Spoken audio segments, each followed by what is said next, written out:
നമസ്കാരം. ന്യൂസ് റൂമിലേക്ക് തുടരുന്നു. റഫാൽ കേസിലെ സുപ്രീം കോടതി വിധിക്ക് ശേഷം രാഹുൽ ഗാന്ധി നടത്തിയ പ്രസ്താവനയ്ക്കെതിരെ ക്രിമിനൽ കോടതിയലക്ഷ്യ ഹർജി. കാവൽക്കാരൻ കള്ളനാണെന്ന് സുപ്രീം കോടതി കണ്ടെത്തിയെന്ന രാഹുൽ ഗാന്ധിയുടെ പ്രസ്താവന കോടതിയലക്ഷ്യമെന്ന് ചൂണ്ടിക്കാട്ടിയാണ് ഹർജി. ബിജെപി നേതാവ് മീനാക്ഷി ലേഖി നൽകിയ ഹർജി സുപ്രീം കോടതി തിങ്കളാഴ്ച പരിഗണിക്കും. എം ഉണ്ണികൃഷ്ണൻ ഡൽഹിയിൽ നിന്നും വിവരങ്ങളുമായി ചേരുന്നു. ഉണ്ണി, രാഹുൽ ഗാന്ധിയുടെ പരാമർശത്തിനെതിരെയാണ് ബിജെപിയുടെ നീക്കം. ഇതിന്റെ നിയമസാധുതകൾ എന്തൊക്കെയാണ്?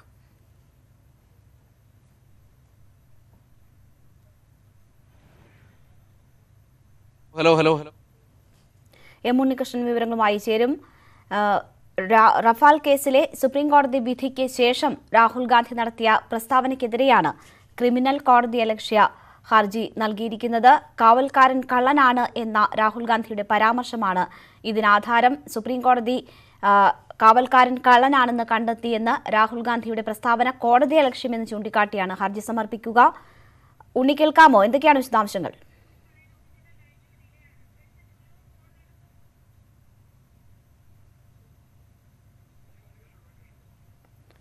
ഉണ്ണി, ഈ ഹർജി ബിജെപി രാഹുൽ ഗാന്ധിക്കെതിരെ ഒരു ആയുധം എന്ന നിലയിലാണോ കരുതുന്നത്? എന്തൊക്കെയാണ് ഇതിന്റെ സാധ്യതകൾ?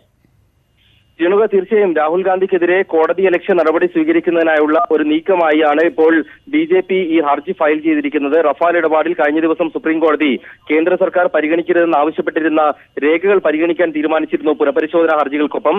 ഇത് കേന്ദ്ര സർക്കാരിനും ബിജെപിക്കും വലിയ തിരിച്ചടിയായിരുന്നു. ഇതിനു പിന്നാലെയാണ് രാഹുൽ ഗാന്ധിയുടെ പ്രതികരണം വന്നിരുന്നത്. ചൌക്കിദാർ കള്ളനാണെന്ന്, കാവൽക്കാരൻ കള്ളനാണെന്ന് സുപ്രീം കോടതി തന്നെ കണ്ടെത്തിയിരിക്കുന്നു എന്നായിരുന്നു രാഹുൽ ഗാന്ധിയുടെ പ്രതികരണം. ഈ ഒരു പ്രതികരണം കോടതിയലക്ഷ്യമാണെന്നാണ് ബിജെപി ചൂണ്ടിക്കാട്ടുന്നത്. ബിജെപി നേതാവ് മീനാക്ഷി ലേഖിയാണ് സുപ്രീം കോടതിയിൽ കോടതിയലക്ഷ്യ ഹർജി ഫയൽ ചെയ്തത്. ഇന്നിപ്പോൾ മുതിർന്ന അഭിഭാഷകൻ മുകുൾ റോത്തഗി ഈ ഹർജി സുപ്രീം കോടതിയുടെ ശ്രദ്ധയിൽപ്പെടുത്തുകയും അടിയന്തരമായി പരിഗണിക്കണമെന്ന് ആവശ്യപ്പെടുകയും ചെയ്തു. തുടർന്നാണ് തിങ്കളാഴ്ച ഹർജി പരിഗണിക്കാനുള്ള സുപ്രീം കോടതിയുടെ തീരുമാനം. രാഹുൽ ഗാന്ധിക്ക് നോട്ടീസ് അയക്കുകയോ വിശദീകരണം തേടുകയോ സുപ്രീം കോടതി ചെയ്യുകയാണെങ്കിൽ അതിനെ തിരഞ്ഞെടുപ്പ് പ്രചാരണത്തിനടക്കം ഉപയോഗിക്കാൻ തന്നെയായിരിക്കും ബിജെപിയുടെ നീക്കം. രാഹുൽ നുണ പ്രചരിപ്പിക്കുന്നുവെന്ന ആരോപണം ശക്തമാക്കാനും റഫാലിൽ നിലവിൽ ലഭിച്ചിരിക്കുന്ന തിരിച്ചടി മറികടക്കാനുമായിരിക്കും അതിലൂടെ ബിജെപി ശ്രമിക്കുക. തീർച്ചയായും എന്തായാലും തെരഞ്ഞെടുപ്പ് കൂടി ലക്ഷ്യമിട്ടുകൊണ്ടായിരിക്കും ബിജെപിയുടെ ഒരു നീക്കം. ഉണ്ണി, മറ്റൊന്ന് ഇന്ന് സുപ്രീം കോടതിയിൽ ഉണ്ടായിരിക്കുന്നത് തെരഞ്ഞെടുപ്പ് ബോണ്ടുമായി ബന്ധപ്പെട്ട വിഷയത്തിലാണ്. അതിന് സ്റ്റേ അനുവദിക്കണമെന്ന ആവശ്യം സുപ്രീം കോടതി നിരസിച്ചിരിക്കുന്നു. എന്നാൽ ഭാഗികമായി ഒരു ഇടപെടൽ കോടതിയുടെ ഭാഗത്തുനിന്ന് ഉണ്ടാവുകയും ചെയ്തിരിക്കുന്നു. അത് സംബന്ധിച്ച വിശദാംശങ്ങൾ എന്താണ്? രേണുക, തിരഞ്ഞെടുപ്പ് ബോണ്ടിൽ കേന്ദ്ര സർക്കാരിന് ഭാഗികമായ തിരിച്ചടിയാണ് ഉണ്ടായിരിക്കുന്നത്. കാരണം കേന്ദ്ര സർക്കാർ ആവശ്യപ്പെട്ടിരുന്നത് തിരഞ്ഞെടുപ്പ് ബോണ്ടിലൂടെ ലഭിക്കുന്ന സംഭാവനയുടെ വിവരങ്ങൾ, അത് നൽകിയവരുടെ കണക്കുകൾ ഒന്നും പറയാൻ കഴിയില്ല എന്നുള്ളതായിരുന്നു. ഈ തിരഞ്ഞെടുപ്പ് കഴിയുന്നതുവരെ നിലവിലെ തിരഞ്ഞെടുപ്പ് ബോണ്ട് സംവിധാനത്തിൽ യാതൊരു മാറ്റവും വരുത്തരുതെന്ന് സർക്കാർ ആവശ്യപ്പെട്ടു. ഇന്നിപ്പോൾ സുപ്രീം കോടതി വളരെ നിർണായകമായ നിർദ്ദേശങ്ങളാണ് നൽകിയിരിക്കുന്നത്. തിരഞ്ഞെടുപ്പ് ബോണ്ടിലൂടെ ലഭിച്ച സംഭാവനയുടെ വിവരങ്ങൾ കേന്ദ്ര തിരഞ്ഞെടുപ്പ് കമ്മീഷൻ മുദ്രവെച്ച കവറിൽ രാഷ്ട്രീയ പാർട്ടികൾ കൈമാറണം. മെയ് 31-നകം ഈ കണക്കുകൾ നൽകണമെന്നാണ് നിർദ്ദേശം. മാത്രമല്ല ഏപ്രിൽ മെയ് മാസങ്ങളിൽ തിരഞ്ഞെടുപ്പ് ബോണ്ട് വാങ്ങാനുള്ള ദിവസങ്ങളുടെ പരിധി വെട്ടിക്കുറയ്ക്കുകയും ചെയ്തിട്ടുണ്ട്. 10 നിന്നും 5 ദിവസങ്ങളായി കുറയ്ക്കാനാണ് കേന്ദ്ര ധനമന്ത്രാലയത്തിന് കോടതി നൽകിയിരിക്കുന്ന നിർദ്ദേശം. അതായത് തിരഞ്ഞെടുപ്പ് ബോണ്ടിലൂടെ ഏതെങ്കിലും പാർട്ടികൾക്ക് ലഭിച്ച സംഭാവനയുടെ മുഴുവൻ വിവരങ്ങളും തിരഞ്ഞെടുപ്പ് കമ്മീഷന്റെ പരിശോധനയ്ക്കായി എത്തുമെന്നാണ് ഇതിലൂടെ ഉറപ്പാകുന്നത്. ഏതെങ്കിലും ഒരു പാർട്ടിക്ക് മാത്രമായി ഇതിന്റെ അനുകൂല ഫലം ലഭിക്കരുതെന്ന് വ്യക്തമാക്കിക്കൊണ്ടാണ് സുപ്രീം കോടതിയുടെ ഇടക്കാല ഉത്തരവ്. CPM-ഉം അസോസിയേഷൻ ഫോർ ഡെമോക്രാറ്റിക് റിഫോംസും നൽകിയ ഹർജിയിൽ വിശദമായ വാദം സുപ്രീം കോടതി പിന്നീട് കേൾക്കുകയും ചെയ്യും. എം ഉണ്ണികൃഷ്ണൻ വിവരങ്ങൾ നൽകിയത്.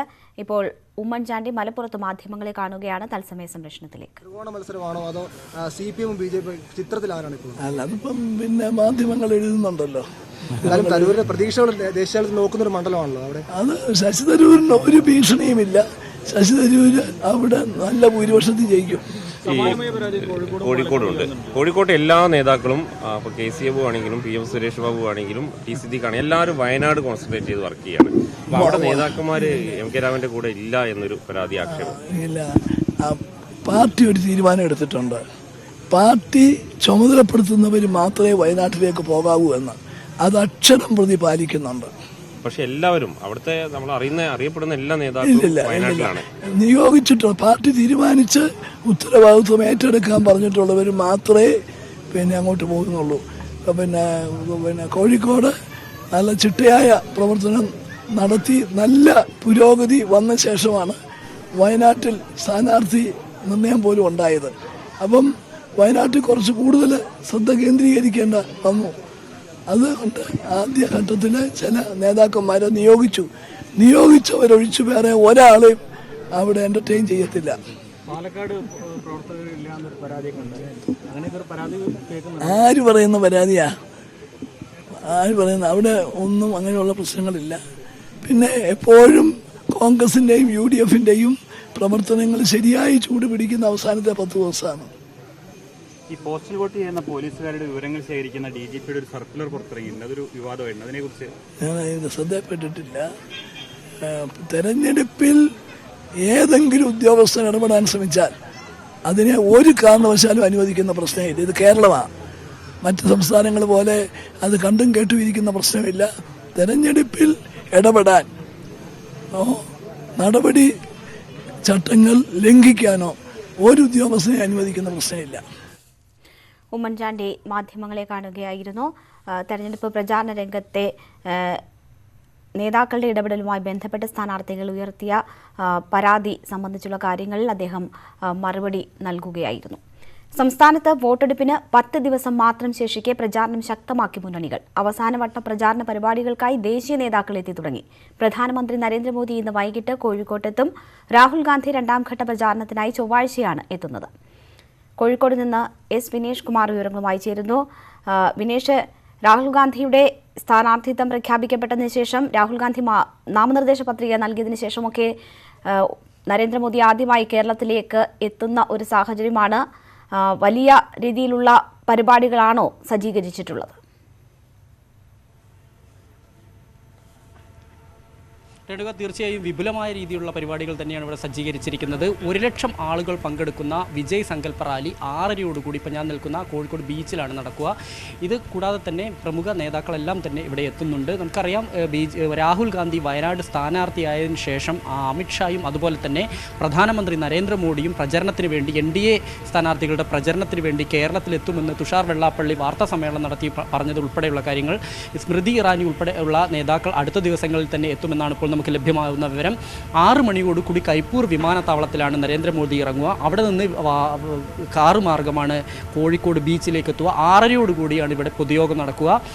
കാസർഗോഡ് മുതൽ പാലക്കാട് വരെയുള്ള 9 സ്ഥാനാർത്ഥികൾ ഈ വേദിയിലുണ്ടാവും. ഇവിടെ വെച്ചാണ് പ്രചരണം നടത്തുക. പ്രധാനമായും നമുക്ക് ശബരിമല വിഷയം, അതായത് തെരഞ്ഞെടുപ്പ് കമ്മീഷൻ്റെ കർശന വിലക്കുണ്ടെങ്കിലും ശബരിമല വിഷയം ഉൾപ്പെടെ ഉയർത്തിക്കാട്ടിയുള്ള ഒരു പ്രചരണ തന്ത്രമായിരിക്കുമോ നരേന്ദ്രമോദി ഇവിടെ ഭാഗത്തുനിന്ന് ഉണ്ടാവുക എന്നാണ് രാഷ്ട്രീയ കേരളം ഉറ്റുനോക്കുന്നത്. എന്തായാലും പുൽവാമയിലെ ഭീകരാക്രമണം, അതുപോലെ തന്നെ മറ്റുള്ള പദ്ധതികൾ, പ്രകടന പത്രികയിൽ പറഞ്ഞിരിക്കുന്ന കാര്യങ്ങൾ ഉൾപ്പെടെയുള്ള കാര്യങ്ങൾ ഇവിടെ അദ്ദേഹം തെരഞ്ഞെടുപ്പ് പ്രചരണത്തിന് ഉപയോഗിക്കും എന്നാണ് നമുക്ക് ലഭിക്കുന്ന വിവരം. എന്തായാലും കഴിഞ്ഞ കുറച്ച് ദിവസങ്ങളായി NDA സ്ഥാനാർത്ഥി, പ്രത്യേകിച്ച് വടക്കൻ കേരളത്തിൽ NDA സ്ഥാനാർത്ഥികൾ അല്ലെങ്കിൽ NDAയുടെ പ്രചരണം മന്ദഗതിയിലാണെന്നുള്ള ഒരു വിലയിരുത്തൽ BJPക്ക് അകത്ത് തന്നെയുണ്ട്. നരേന്ദ്രമോദിയുടെ വരവോടുകൂടി ഇത് മാറും എന്ന് തന്നെയാണ് അറിയാൻ കഴിയുന്നത്. കോഴിക്കോട് മണ്ഡലത്തിൽ അഡ്വക്കേറ്റ് പ്രകാശ് ബാബുവാണ് സ്ഥാനാർത്ഥി. പ്രകാശ് ബാബു ശബരിമല കേസുമായി ബന്ധപ്പെട്ടുകൊണ്ട് പോലീസ് റിമാൻഡിലായിരുന്നു. അദ്ദേഹം ഇന്ന് രാവിലെയോടുകൂടി എത്തി. ഇതുപോലെ തന്നെ മറ്റുള്ള പല കാരണങ്ങൾ കൊണ്ടും തെക്കൻ കേരളത്തിലെ ചില മണ്ഡലങ്ങൾ കേന്ദ്രീകരിച്ച് മാത്രമാണ് BJPയും NDAയും പ്രചാരണം നടത്തുന്നത്. ഇത് വടക്കൻ കേരളത്തിലെ സ്ഥാനാർത്ഥികളുടെ ഭൂരിപക്ഷം അല്ലെങ്കിൽ അവർക്ക് ലഭിക്കുന്ന വോട്ടിൻ്റെ അളവിൽ ഗണ്യമായ കുറവുണ്ടാവും എന്നുൾപ്പെടെയുള്ള കാര്യങ്ങൾ കഴിഞ്ഞ ദിവസങ്ങളിൽ BJPയുടെ വിവിധ യോഗങ്ങളിലും കോർ കമ്മിറ്റിയും വിലയിരുത്തുകയുണ്ടായി. ഈ ഒരു പശ്ചാത്തലത്തിലാണ് പ്രധാനമന്ത്രി ഉൾപ്പെടെയുള്ളവർ ഇന്ന് എത്തുകയും അടുത്ത ദിവസങ്ങളിൽ അമിത്ഷായും അതുപോലെ തന്നെ സ്മൃതി ഇറാനിയുമാണ് കോഴിക്കോട് നിന്നും വിവരങ്ങൾ നൽകിയത്. സംസ്ഥാനത്ത് വോട്ടെടുപ്പിന് 10 ദിവസം മാത്രം ശേഷിക്കെ പ്രചാരണം ശക്തമാക്കി മുന്നണികൾ. അവസാനവട്ട പ്രചാരണ പരിപാടികൾക്കായി ദേശീയ നേതാക്കൾ എത്തി തുടങ്ങി. പ്രധാനമന്ത്രി നരേന്ദ്രമോദി ഇന്ന് വൈകിട്ട് കോഴിക്കോട്ടെത്തും. രാഹുൽ ഗാന്ധി 2ാം ഘട്ട പ്രചാരണത്തിനായി ചൊവ്വാഴ്ചയാണ് എത്തുന്നത്. ജയിൽ മോചിതനായി എത്തിയ കോഴിക്കോട്ടെ NDA സ്ഥാനാർത്ഥി KP പ്രകാശ് ബാബുവിന് റെയിൽവേ സ്റ്റേഷനിൽ സ്വീകരണമൊരുക്കി BJP പ്രവർത്തകർ. സംസ്ഥാന പ്രസിഡന്റ് PS ശ്രീധരൻപിള്ളയുടെ നേതൃത്വത്തിലായിരുന്നു കോഴിക്കോട് റെയിൽവേ സ്റ്റേഷനിലെ സ്വീകരണം. തുടർന്ന് തുറന്ന വാഹനത്തിൽ സ്ഥാനാർത്ഥിയെയും കൊണ്ട് നഗരം ചുറ്റി. തെരഞ്ഞെടുപ്പ് പ്രചാരണ രംഗത്ത് നിന്ന് മാറ്റി നിർത്താനായി സർക്കാർ തന്നെ ജയിലിലടച്ച് പീഡിപ്പിക്കുകയായിരുന്നുവെന്ന് പ്രകാശ് ബാബു പറഞ്ഞു.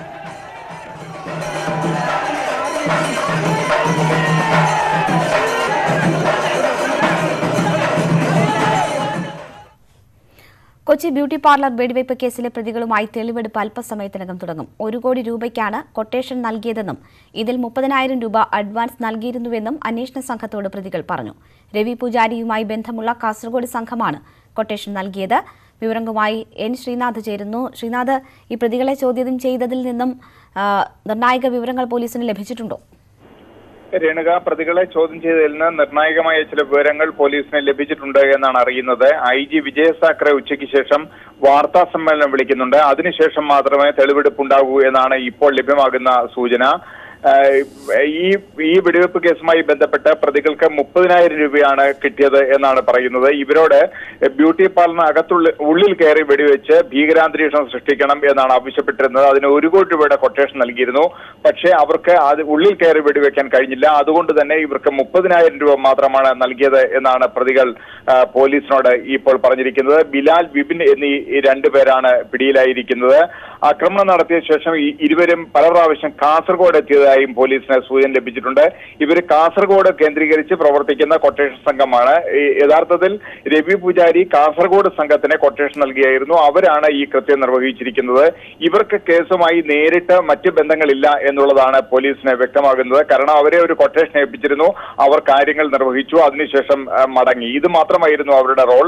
എന്നാൽ രവി പൂജാരിക്ക് മാത്രമേ ഇതിന്റെ ഉദ്ദേശ ലക്ഷ്യങ്ങളെ കുറിച്ച് പൂർണ്ണമായ വിവരമുള്ളൂ എന്നുള്ളതാണ് പോലീസ് ഇപ്പോഴും വ്യക്തമാക്കുന്നത്. മാത്രമല്ല കൊല്ലം സ്വദേശിയായ ഒരു ഡോക്ടർക്കും ആസൂത്രണത്തിൽ പങ്കുണ്ട് എന്ന് പോലീസ് പറയുന്നുണ്ട്. എൻ ശ്രീനാഥ് കൊച്ചിയിൽ നിന്നും വിവരങ്ങൾ നൽകിയത്. ISRO ചാരക്കേസിൽ നമ്പി നാരായണനെ കുടുക്കിയവർക്കെതിരെ നടപടി നിശ്ചയിക്കാനുള്ള ചുമതല ഏറ്റെടുക്കുന്നതിൽ ബുദ്ധിമുട്ടുണ്ടെന്ന് ജസ്റ്റിസ് DK ജെയിൻ സുപ്രീംകോടതിയെ അറിയിച്ചു.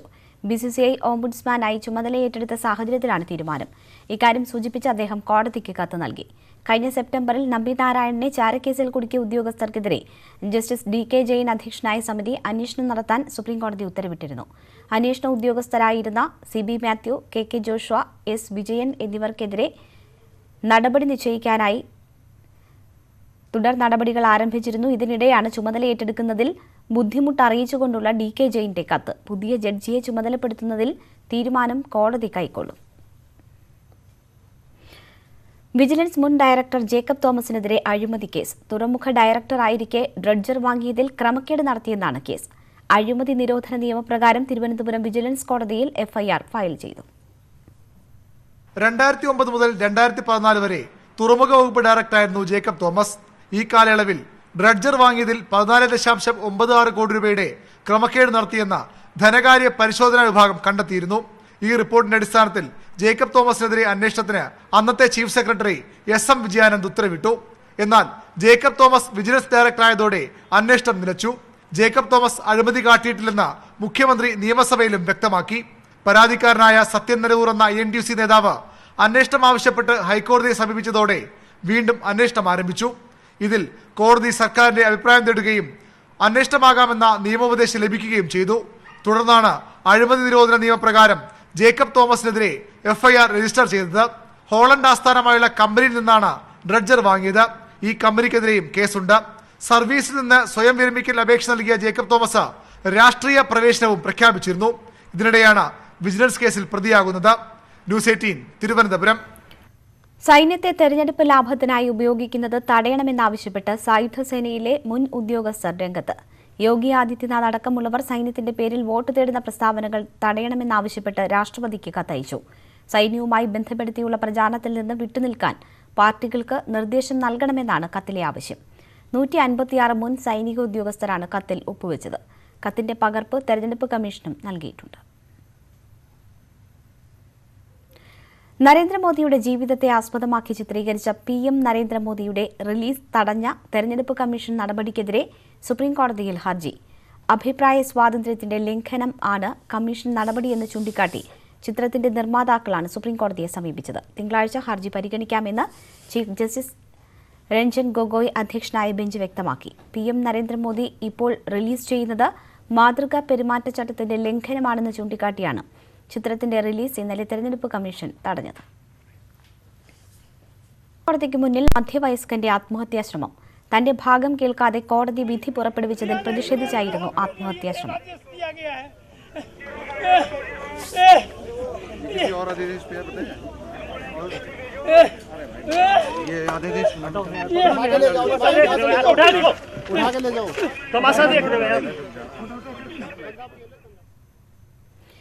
KM മാണിയുടെ വിയോഗത്തോടെ പാർട്ടിയുടെ പുതിയ ചെയർമാൻ ആരാവണമെന്ന ചോദ്യത്തിലേക്കാണ് കേരള കോൺഗ്രസ് M കടക്കുന്നത്.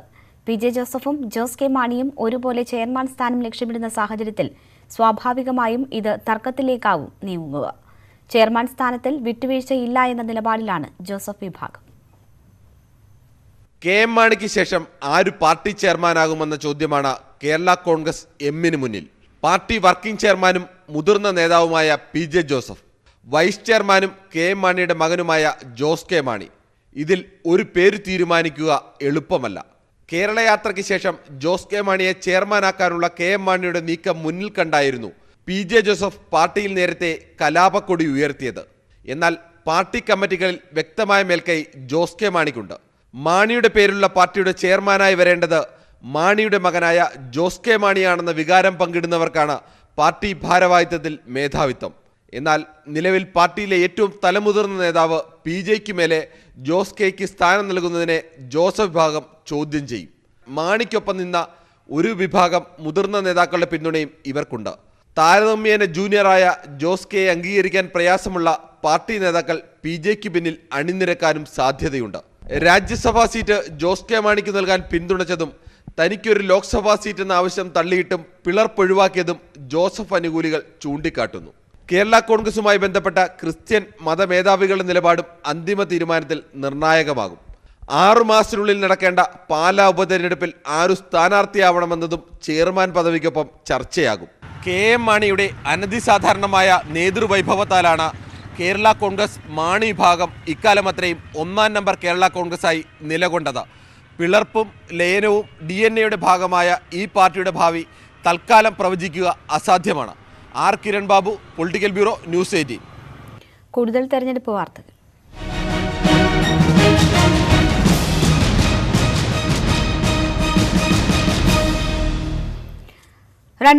ിൽ BAയും 2014 BCOMും ഉണ്ടെന്ന് പറഞ്ഞ കേന്ദ്രമന്ത്രി സ്മൃതി ഇറാനിക്ക് 2019 കയ്യിലുള്ളത് സീനിയർ സെക്കൻഡറി സർട്ടിഫിക്കറ്റ്.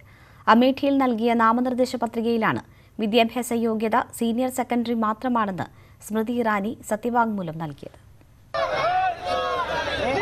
2014 ലോക്സഭാ തെരഞ്ഞെടുപ്പ് കാലം മുതൽ വിവാദമാണ് സ്മൃതി ഇറാനിയുടെ വിദ്യാഭ്യാസ യോഗ്യത. 2004 തെരഞ്ഞെടുപ്പിൽ BA ബിരുദമുണ്ടെന്ന് അവകാശപ്പെട്ട സ്മൃതി 2014 നാമനിർദ്ദേശ പത്രിക നൽകിയപ്പോൾ BCom ബിരുദമുണ്ടെന്നാണ് കാണിച്ചിരുന്നത്.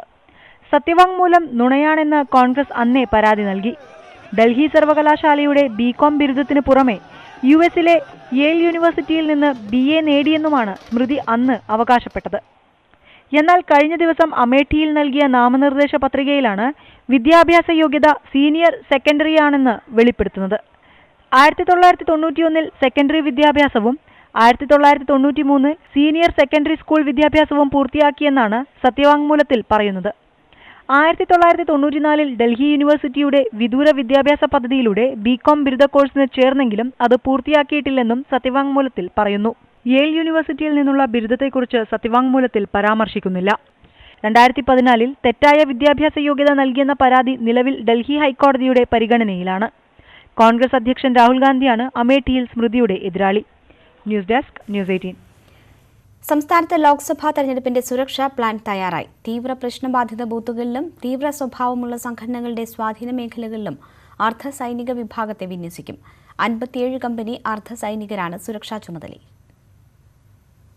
മുഖ്യ തെരഞ്ഞെടുപ്പ് ഓഫീസർ ടിക്കാറാം മീണയും പോലീസ് ഉന്നതരുമായുള്ള ചർച്ചയിലാണ് അന്തിമ സുരക്ഷാ പ്ലാൻ തയ്യാറായത്. പോലീസിനും 57 കമ്പനി അർദ്ധസൈനിക വിഭാഗത്തിനും പുറമെ തമിഴ്നാട്ടിൽ നിന്നും ആന്ധ്രാപ്രദേശിൽ നിന്നുമായി 2000 പോലീസുകാരും എത്തും. 3607 ബൂത്തുകളിൽ വെബ്കാസ്റ്റിംഗ് ഉണ്ടാകും. സംസ്ഥാനത്താകെ 817 പ്രശ്നബാധിത ബൂത്തുകളാണുള്ളത്. 162 ബൂത്തുകൾ മാവോയിസ്റ്റ് ഭീഷണിയുള്ള മേഖലകളിലാണ്. കണ്ണൂർ ജില്ലയിലെ ബൂത്തുകളിൽ പ്രത്യേക ശ്രദ്ധ നൽകും. കണ്ണൂരിലെ 1857 ബൂത്തുകളിൽ 250 എണ്ണം തീവ്ര പ്രശ്നബാധിത ബൂത്തുകളാണ്.